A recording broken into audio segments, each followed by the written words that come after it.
Hello and welcome to the Romance Track here at Continual. I'm your host, Gail Z Martin, and today we're talking about budding love, why spring is in the air and love is with it, with a bunch of good romance authors you're going to want to get to know better. But first, let's start that process off by having our folks introduce themselves. And Amy, why don't you start that? Which one? Let's go with Amy Lane for starters. I'll come back to you, Amy R. All right. Okay. Let's see. I am Amy Lane, and I write all sorts of subgenres, and mostly my primary romance genre is male, but also male and romantic suspense, and male and paranormal, and male and contemporary. Just usually there's two penises.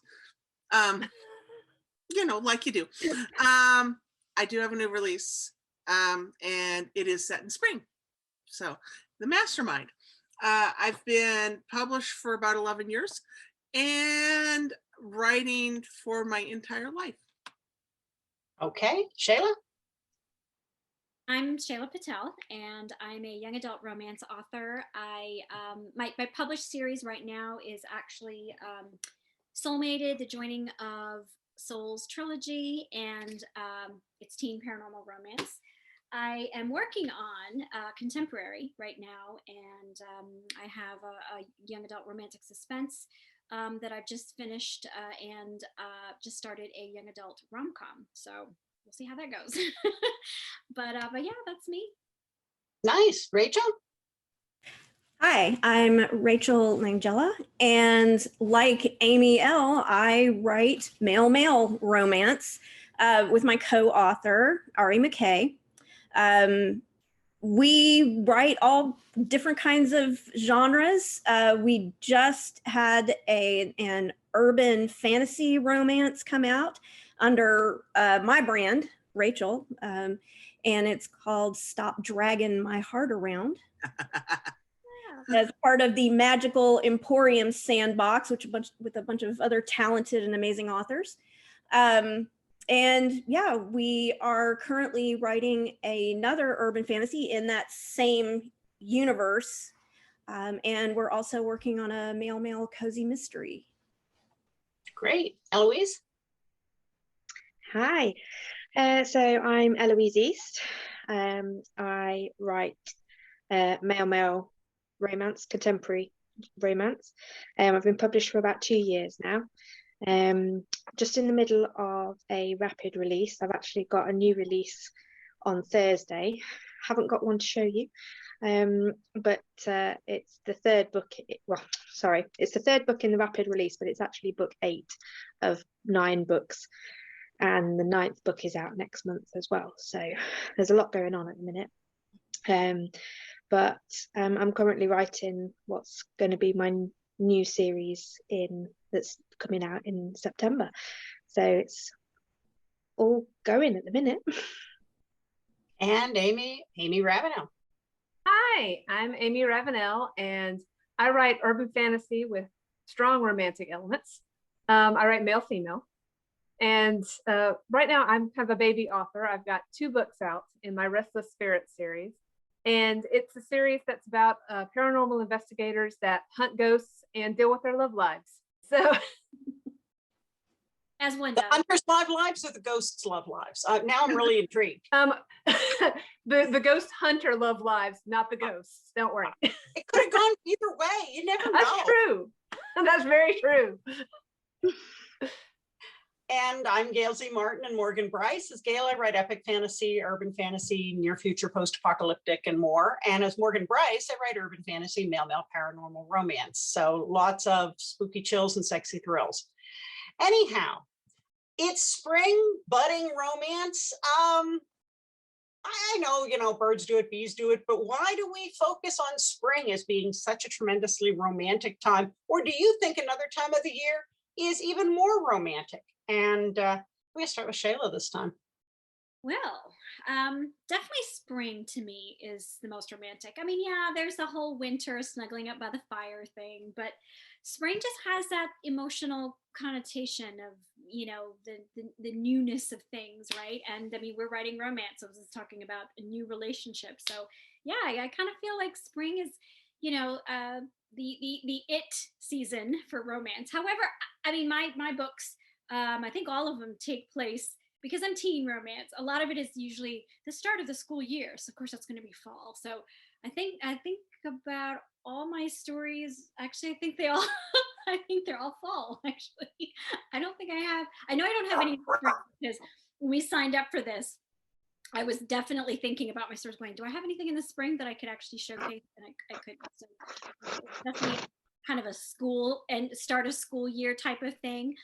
So yeah, I don't have any in the spring, but I, you know, fall and winter, you got that cozy, you know, bundling up together, you know, in the cold, and, you know, the boyfriend bringing the hot chocolate to his girlfriend or his significant other, you know, but yes, I think spring definitely, for me at least, you know, that has that connotation. Cool. Rachel? I'm sitting here trying to think of anything we've written that we have not set in fall. And it's very slim pickings. I think it's because, well, fall is my favorite time of year. I love the cool weather, the changing color, the leaves, the crispness in the air, Halloween, the chill, the sweater. You know, it's chilly enough for a sweater, but not so cold that you have to break out the puffy jacket and, you know, hide everything. And I believe Ari is pretty fond of fall as well. Either that or I strong arm her into, you know, writing everything in the fall. We do have a few set around Valentine's Day. But yeah, we just consistently go for fall. And I think it is because it is one of our favorite times of year. Although I agree, spring is, you know, of course, stereotypically associated with budding love and everything blooming and everything, you know, the plants are having sexy fun times, and so the humans want to get in on it too. But the innuendos. yeah, but yeah, we tend to go for fall. Okay. Elouise? Yeah, kind of reiterating what everyone else has said, really, that when you think about spring, you think about the beginning of relationships, or kind of the developing of the relationships as well. Maybe something that had started in the winter, it's getting, you're getting a new look at it. A lot of my books aren't based in any one set season. They kind of go over the space of a year or 2 years or several months. So several of my books cover the spring period as well. So yeah, I think it's an important time of year, I think, because of that, because of the being able to kind of pick fresh flowers and give them, and just the whole newness of everything. Rebirth, if you like. Amy Ravenel? I agree. Spring is like this. We're finally out of winter. Things are breaking through. Things are getting warmer. Everything's getting so much better. I know I personally start feeling a little happier when spring gets here. I know I haven't written a book. Well, I haven't had a book come out yet that's set in spring, but 2 books and later on in the rest of the Spirit series are set in spring. So, yeah, I think so. And you know, all the lovely pollen that makes you sneeze, all that fun stuff. I think I've actually got 2 books that are set in early May, and they're both in tourist towns. Badlands is in Myrtle Beach and Treasure Trail is in Cape May. And so the action happens in the first book in the series just before the tourist season opens, so early to mid-May, which is why the protagonists have a little extra time on their hands to hunt down supernatural killers and, you know, hunt ghosts. Otherwise, they'd be busy with tourists. So those are the 2 I can think of, but most of mine progress through the year as well. And I'm personally more of a fall person because I can breathe better then, and I like things that are a little cooler as opposed to hot and muggy. But hey, to each his own, and it is a beautiful season, even here in North Carolina where we're covered with pollen. Amy Lane, how about you? Let's see. Okay, personally, I live in drought-ridden California. So anything that has rain is my personal romantic happy place. I taught for 18 years, so I do tune into that whole fall as the new year thing and the time for new relationships. And I know a lot of my books have that. I've written nearly 100 books. So it really does depend on the characters. Okay, and I'm going to hold up my new one, lucky me.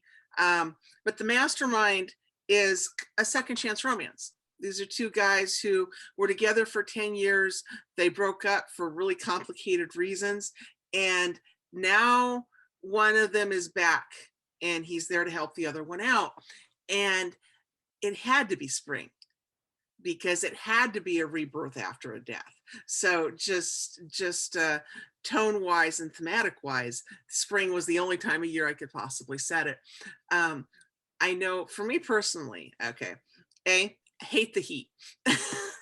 So I had to wake up super early this morning so I could walk my dogs, because otherwise I was going to be a big giant sweat ball, and that's not attractive, right? So don't like the summer for that. Don't like the late spring for that.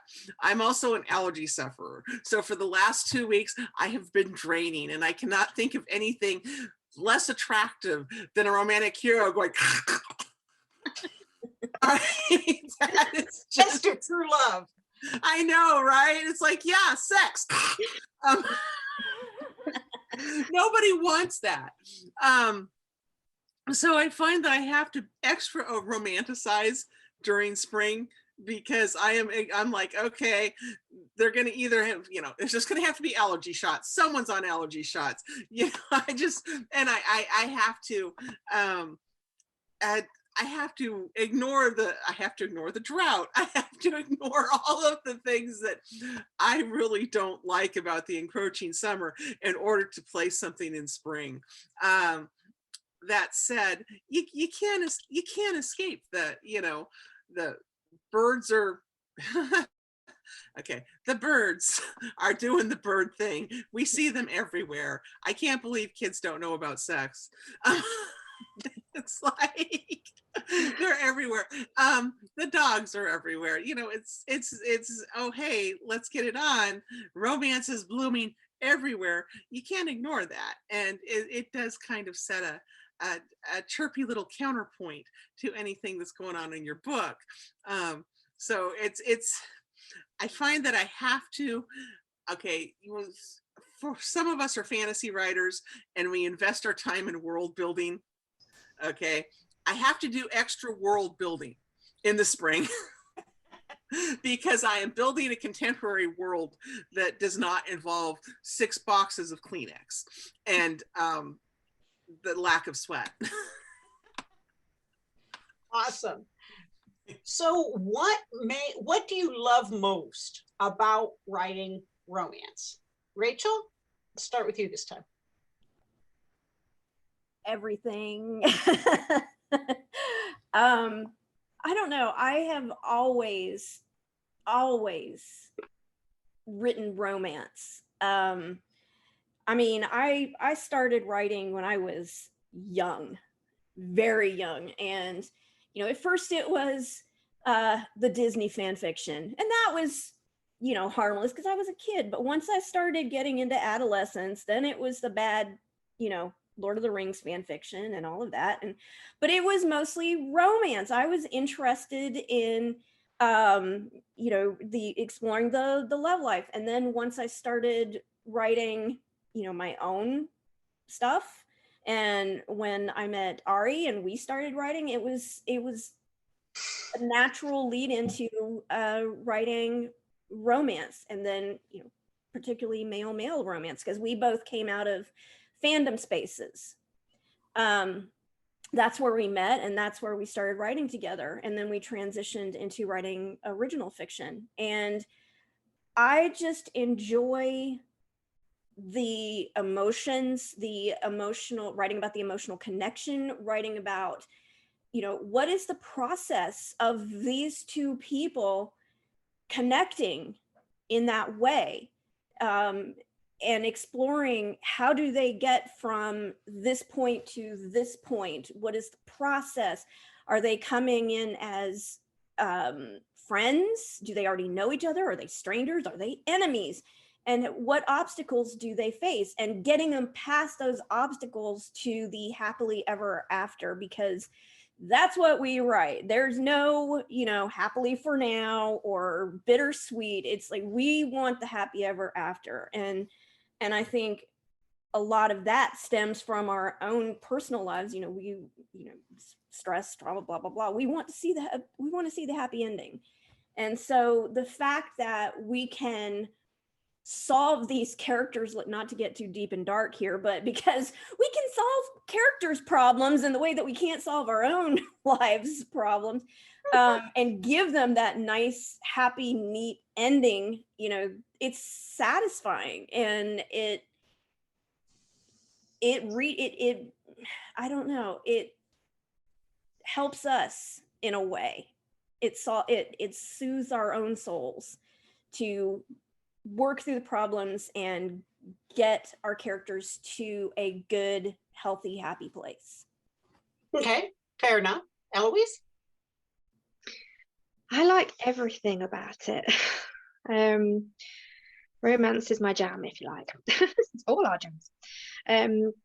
It's, for me, it's learning how the characters will overcome the trials that are thrown their way, and everything that they have to go through, and then come out the other side and still have faith that there's going to be people or somebody waiting for them the other side, or some people waiting for them the other side, depending how many in the relationship. But yeah, it's all of that. It's every aspect of it all thrown at them. So everything that gets thrown at the characters, mentally, physically, everything, just how they get through it all, and how they change as a person along the way. And then obviously they have to find their happily ever after. That's a given. Amy Ravenel? Well, definitely the happy ever after that everybody else has said. That's the best part, because there's so many stories out there that end on a down note. And romance, you know, you're always, no matter what you go through, you know, there's that light at the end of the tunnel. There's hope. There's somebody who's going to be in your character's corner all the way through. And the fun part is, even though you know that ending, it's the journey that they take and how they get from the starting point to the end point. And I think just watching all those emotions bloom and all that character growth, and even when you're like fighting paranormal creatures at the same time, it kind of adds a nice little frosting to it, nice little layer. Mm-hmm. Yeah, you know, I unabashedly write escapist fiction, whether I'm writing as Gail or Morgan. I don't have a whole lot of free time. So when I get to be a reader, I want to read something that takes me away from all the worries in the world, because if I want to worry, I'll read the newspaper. You know, I'll listen to the news. I want to get away from all that. And so even in my books that aren't romance, there is almost always a thread of romance. And if not romance, then really, really strong friendships. And I always tell people there's always a happy ending, even in my epic fantasies and my non-romance. Now, the characters may be, you know, ridden hard and put away wet. They might have gone through hell and back. They are scarred and bruised and in much worse shape than they started. But the good guys always win. And with romance, it kind of takes a step further on that. Even with established characters, they learn something new about themselves and about their partner. They learn something new about their relationship. They strengthen the relationship by having overcome something in the course of the book that strengthens them and prepares them for what they're going to face in the next book, because I've read a lot of established couples. And so for me, I find that really interesting and challenging. I love writing characters getting together, and that whole falling in love thing is wonderful.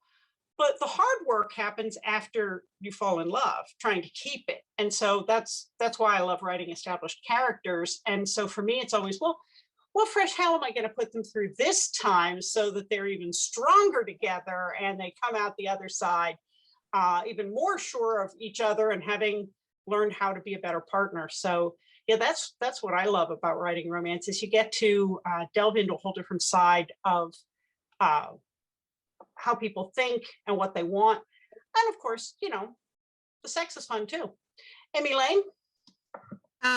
You know, it's funny because I started out as a fantasy or sci-fi reader, and those books are very broad usually and very political, and you know, they deal with the affairs of cabbages and kings, and I was always the one dork going, see, I knew they loved each other, after picking up, mining the teeny nuggets of gold throughout the entire book. You know, oh hey, there's a sentence where he's looking at her fondly and you're like, ooh, that means they want a bone.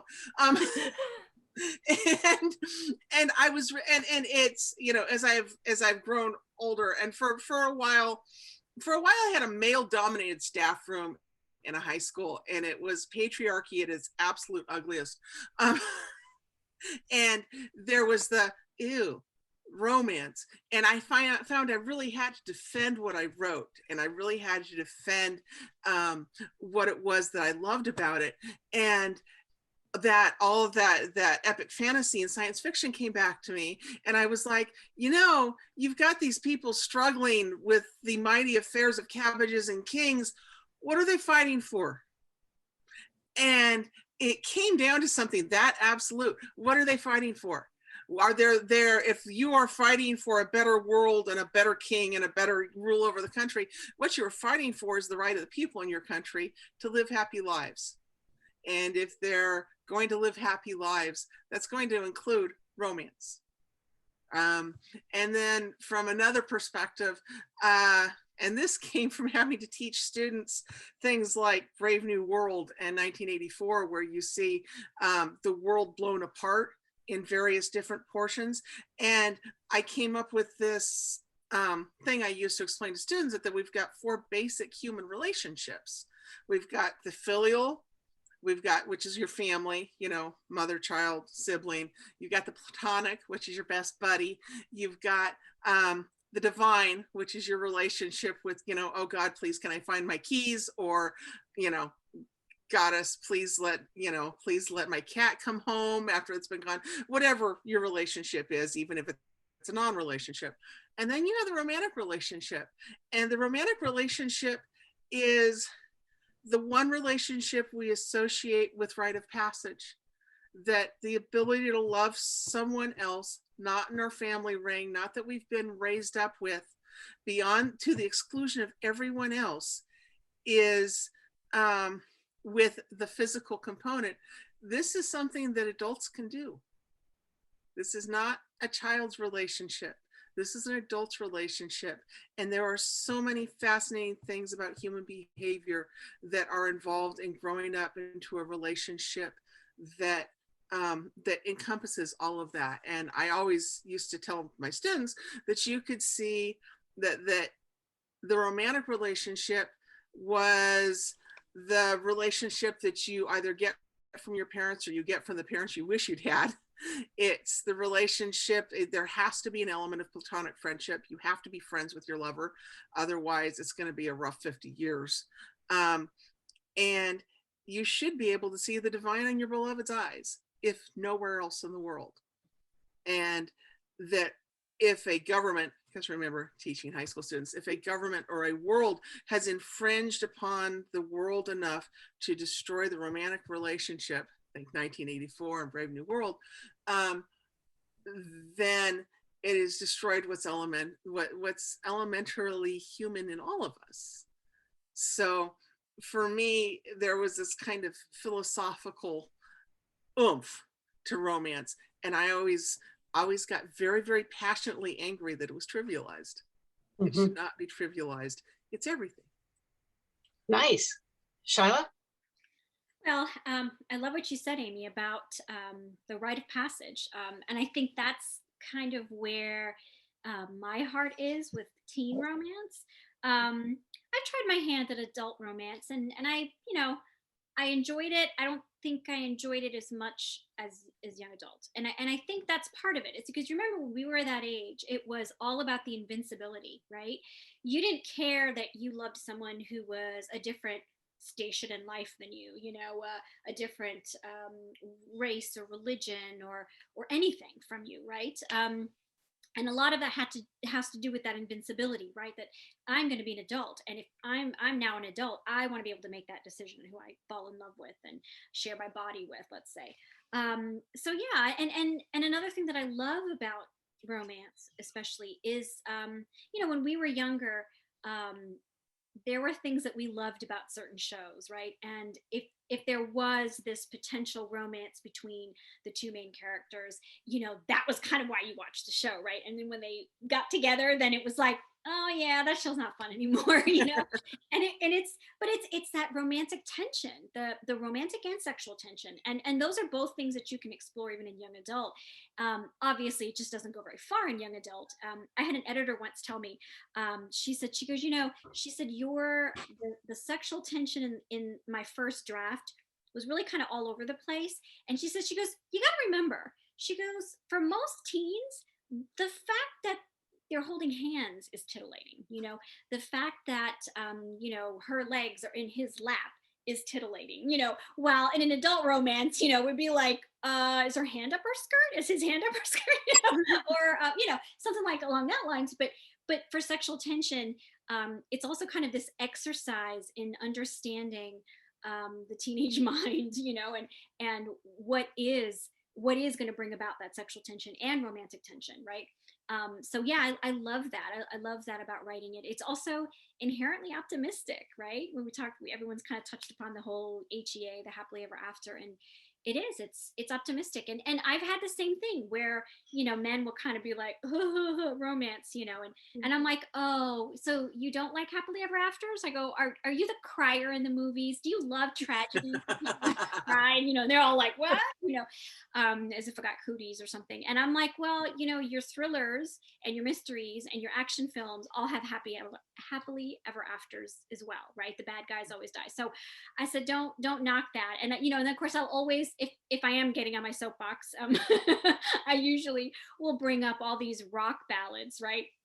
And I'm like, oh, gee, that's romantic, isn't it? I wonder why they wrote that. No, they couldn't have wanted a happily ever after with their girlfriend, could they have? So it's just kind of my way of shutting the whole stupid, the tabooness, of romance, or the stigma is the word I'm looking for, but the stigma behind it. But yeah, I love it, and again, like you said, Gail, I'm unabashed fan of happily ever afters. Mm-hmm. Yeah, if someone's going to say something to me, I'm going to have at least a 30-minute conversation with you. I had a review come up, not a like a review blog, but a reviewer on Amazon, and it was even on one of my epic series where the romance is, maybe less than 5% of the plot, but it's there.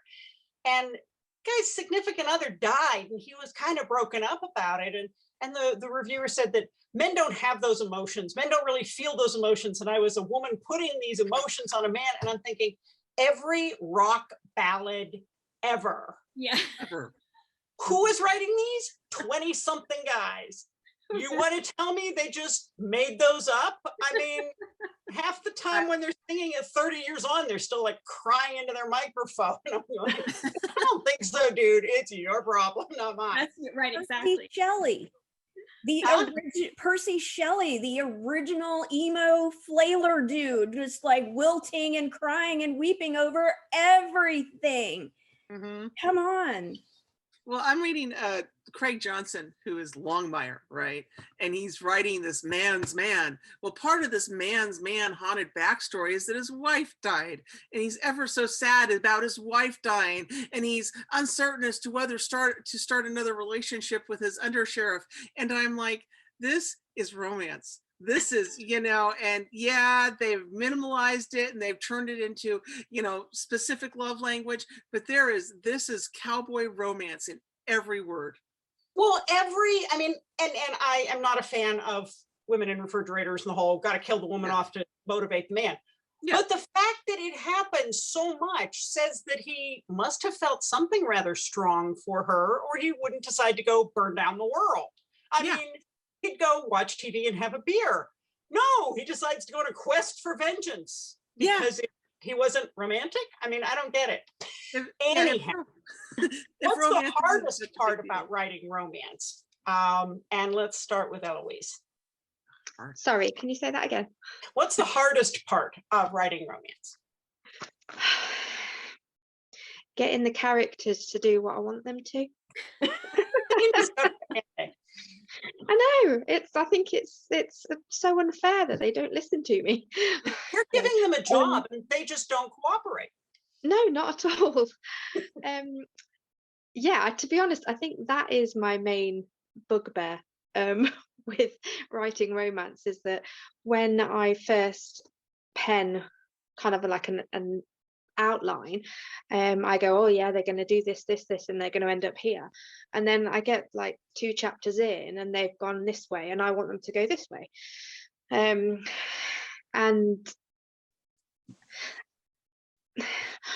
I don't mind that happening because it seems to be the way that it's supposed to be, but sometimes it's so difficult and you try and nudge them in the direction you want them to go, and then it's almost as if they're turning around and telling you where to go, so that, and then just carry on on the route that they want to. But yeah, that's the bit that I struggle with the most, is that allowing. I'm very much a pantser in most of my writing. I plot very loosely because of this, and I find it flows a lot better if I just let my fingers go and just let the characters have their say. Okay, Amy Ravenel. I guess the hardest thing for me is trying to make sure that I've got 2 characters that are compatible, and really trying to show their relationship develop in a believable way, even though I want to get right to the kissing. So I like to just, so I have to like tell myself to take it back, slowly develop. Let's see how they go. You can't just put them together like dolls. So I think that's mine, is my impatience. I think for me, it's, and this is true with every book, it's coming up with a story you haven't told before, making sure that you keep it fresh for yourself and for your readers. And so whether it's coming up with a different sort of meet cute, whether it's coming up with some kind of variety in the bedroom, whether it's some, what's the stressor at that 80% mark, where if they don't break up, they at least have something pull them apart, or something separate them. And I don't want to ever get in a rut or repeat myself. So I think that's kind of the thing that I stress out about is, and the 2/3 mark on any book is where I'm about ready to like delete the whole thing and just, give up and get another job, every single book. And then at this point now, I'm not at 100, but I'm at 40 something. At this point now, I know to just talk myself back down. Don't do anything permanent. It will all turn out okay. But every single book. So those are my 2. And also trying to make sure that you vary your language, but not to the point of making people giggle in unacceptable places. And Beverly Jenkins had a great quote about that when someone was saying, how many synonyms do you need? And she said, just call it a dick and keep on moving. And I think that's good advice for everybody. Amy Lane? Well, it's funny. I just put together a class about the 2 plot arcs. You've got the intimacy plot arc in romance, and then you've got the external plot arc, right? Because there needs to be external stressors as well as the internal stressors. And I also just, my kid brought home a bug, okay, and I spent about a week with the fever and the allergies and the feeling like rat's patootie, and I was trying to finish a book, and I got to the part where it was really, really super plotty. And through this entire, not feeling fantastic, I could write their romance, I could write their touches, I could write their tenderness. I wrote some rockin' sex scenes with a Fear of 101. But when it came to, they're in the woods and running, and one character's got a gun, and here come the bad guys. I went back and read it, and it was word salad. I'm like, So when you're hot, you're hot, huh? Is that pretty much? And it's like, apparently I can write the interpersonal, reactions, but I cannot figure out where one character has to stand to shoot another one without shooting the guy he loves. Like, if I did that, I'd kill him. That would be bad. So for me, the part that's easy is apparently the banter and the being together. And the part that's hard is the cowboys and the shooting and the external plot arc where you have to do dances and blocking and camera angles. And I guess that's the part that I can't write it when I'm sick. That is for damn sure. okay? Shaila? So the hard part of writing romance, I would say, for me, I think the part that I struggle with each manuscript is probably the end of their character arcs, right? Because it's, for young adult, obviously, keeping in mind that half my readers are going to be teenagers, right? And in case people don't know, young adult fiction is read like 50% by adults and 50% by teenagers. So you kind of have to think about both markets, and yet you're really writing a young adult book, so you have to be true to that age of that characters, right?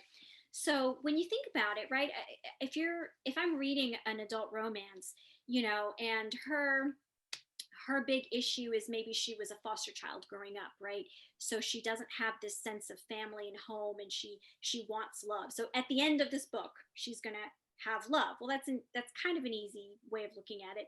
But there's also these, when you talk about that wound, right? The childhood wound, and how that's going to change, and how she's going to accept herself or accept this flaw or understand this wound so that she's not constantly in fear of reliving that, right? And so when you're thinking about teenagers, they don't have a lot of that processing time to kind of understand themselves as human beings. So it's a little bit of a challenge in that sense. They might, I have to kind of weave it in a way that maybe something external happens. There might have to be a teacher, a friend, a parent that will actually kind of guide them to that. The young adult romantic suspense that I just wrote, it's kind of a heavy book. And it was, in his case, he was in foster care, and he also had parents, one who abandoned them, another one who died when he was 16. That's when he entered foster care. But he had two younger siblings.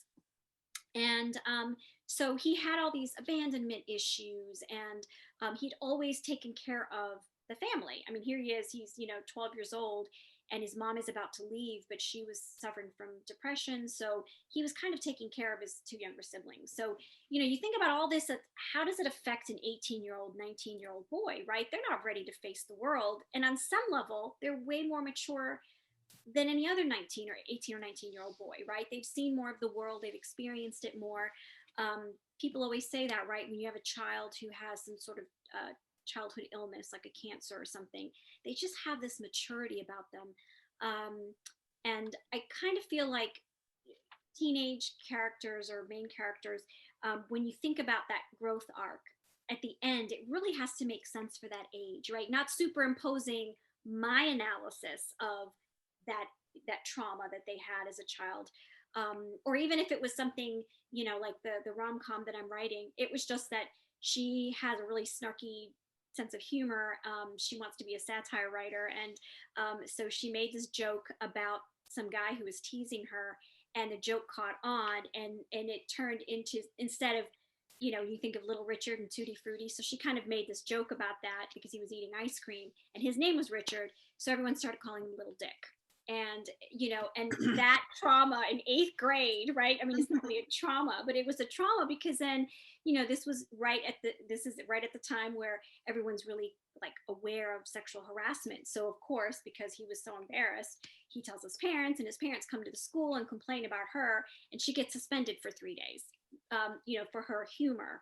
And she didn't even make the nickname up. So you think about those two different traumas, right? You have this really kind of sad growing up that Adam does in the manuscript, because of foster care and a depressed mother and an alcoholic father, and then you have this kind of funny, but it's still traumatic, to a 13-year-old, 14-year-old girl.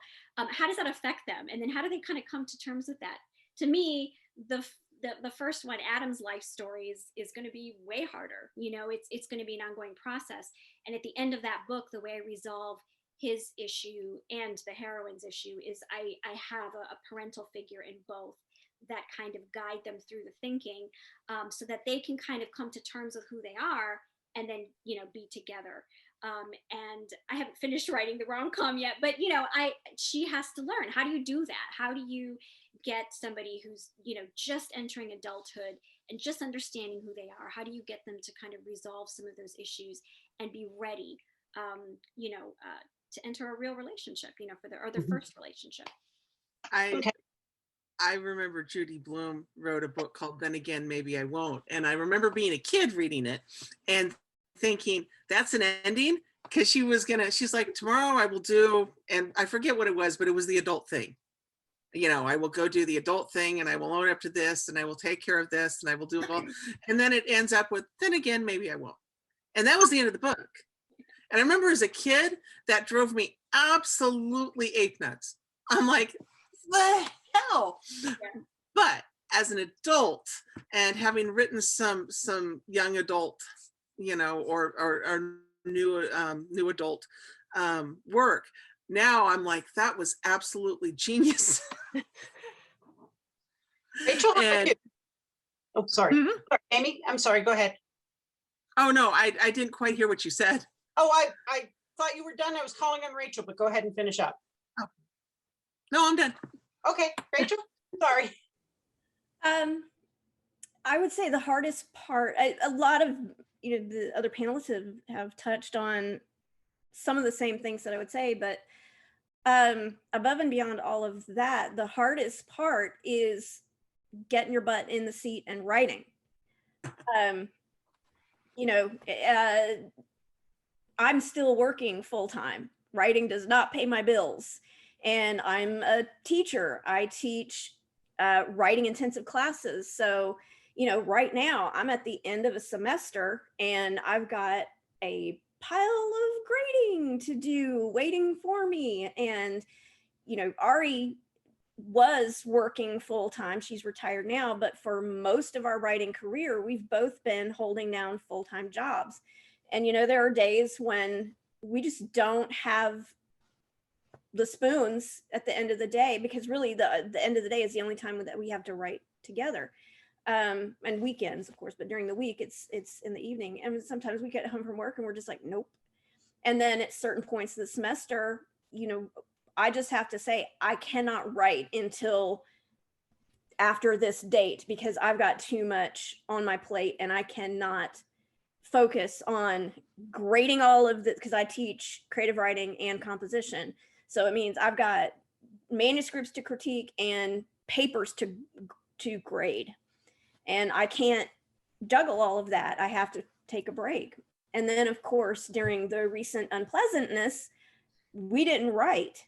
It just affected us in different ways, but it had the same result. We went about a year without writing anything, just because of the world stress.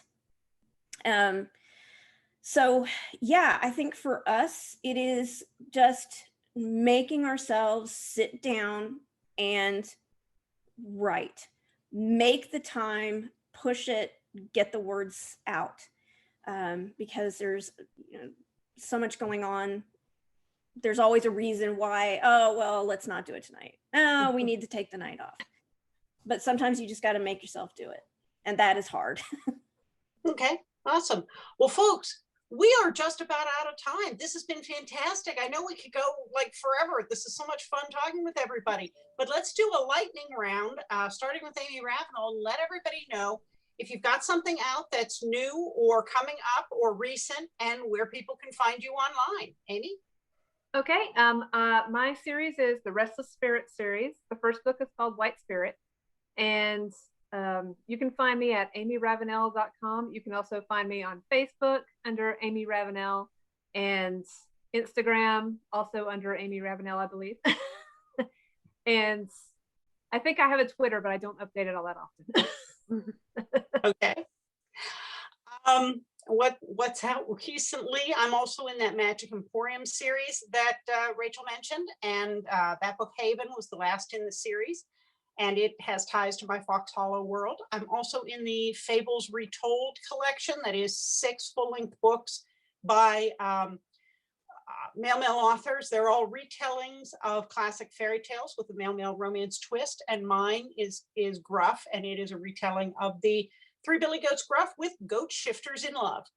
And you can pretty much find me online anywhere. If you look for Gail Z Martin, remember the Z, Morgan Brice, spell it right, and then all of the rest of my those are my websites, and all the rest of the social media has my name or initials in it, so I'm pretty easy to find. Amy? Lane? Amy, yes. It's you. Okay. Let's see. My most recent release is The Mastermind. It's book 1 of the Long Con, which is like Leverage with gay men kissing. And so much fun. So Leverage, Ocean's 11, Italian Job. Think that. And you can find me at my website, amylaneromance.com. You can find me on Facebook at Amy Lane Anonymous, which is my Facebook group where we post wacky memes about knitting and pets and kitties and about anything else that makes us laugh. Okay. Shaila?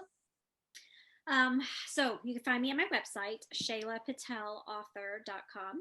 And right now, the only thing I have out is my Soulmated trilogy. So if you like teen romance, it features an Indian American girl and an Irish empath prince.